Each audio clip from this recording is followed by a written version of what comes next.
அமெரிக்க அதிபர் Donald Trump அறிவித்துள்ள reciprocal வரி உலக நாடுகளை அதிர்ச்சியில் ஆழ்த்தியுள்ளது. ஒரே நாளில் சுமார் 30க்கும் அதிகமான நாடுகளுக்கு புதிய வரிகளை அறிவித்து சர்வதேச வர்த்தகத்தை தலைகீழாக புரட்டி போட்டுள்ளார். இதில் குறிப்பிடத்தக்க விஷயம் என்னவென்றால், அமெரிக்காவின் முக்கிய வர்த்தக கூட்டாளிகளான கனடா மற்றும் மெக்சிகோ ஆகியவை மீது எந்தவிதமான புதிய வரிகளும் விதிக்கப்படவில்லை. ட்ரம்ப் வெளியிட்ட பட்டியலிலும் கனடா மற்றும் மெக்சிகோ நாடுகளுக்கு வரி விதிக்கப்படவில்லை. இதேபோல் வெள்ளை மாளிகை அதிகாரிகளும் புதன்கிழமை அன்று இந்த இரண்டு நாடுகளும் புதிதாக அமல்படுத்தப்பட்ட வரியில் உட்படுத்த மாட்டார்கள் என்றும் இத்தகவலை உறுதி செய்துள்ளார்கள்.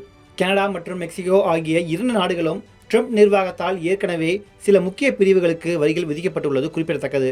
கனடா நாட்டின் எனர்ஜி பொருட்களுக்கு குறைந்த விகிதத்துடன் இரு நாடுகளில் இருந்து வரும் மற்ற அனைத்து பொருட்களுக்கும் பொதுவான இறக்குமதி வரியான 25% வரி விதிக்கப்பட்டுள்ளது. இதோடு அமெரிக்கா, மெக்சிகோ, கனடா ஒப்பந்தத்தின் கீழ் வர்த்தகம் செய்யப்படும் அனைத்து பொருட்கள் தற்போது இருக்கும் வரிவிலக்கு தொடரும் என்பதால் ரெசிப்ரோக்கல் வரி விதிப்பில் இருந்து கனடா மற்றும் மெக்சிகோ தப்பித்துள்ளது.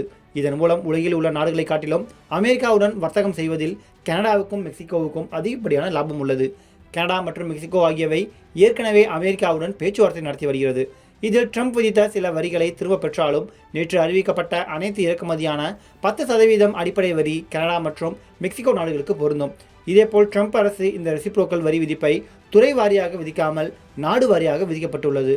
மேலும் கியூபா, பெலாரஸ், வடகொரியா மற்றும் ரஷ்யா உள்ளிட்ட சில நாடுகள் புதிய பரஸ்பர வரிகளில் இருந்து விலக்கப்பட்டுள்ளன. இந்த விலக்கு இந்த நாடுகள் ஏற்கனவே அமெரிக்க பொருளாதார தடைகள் விதிக்கப்பட்டுள்ளதால் இந்திய புதிய வரிகள் இந்த நாடுகளுக்கு விதிக்கப்படாது என அறிவித்துள்ளது.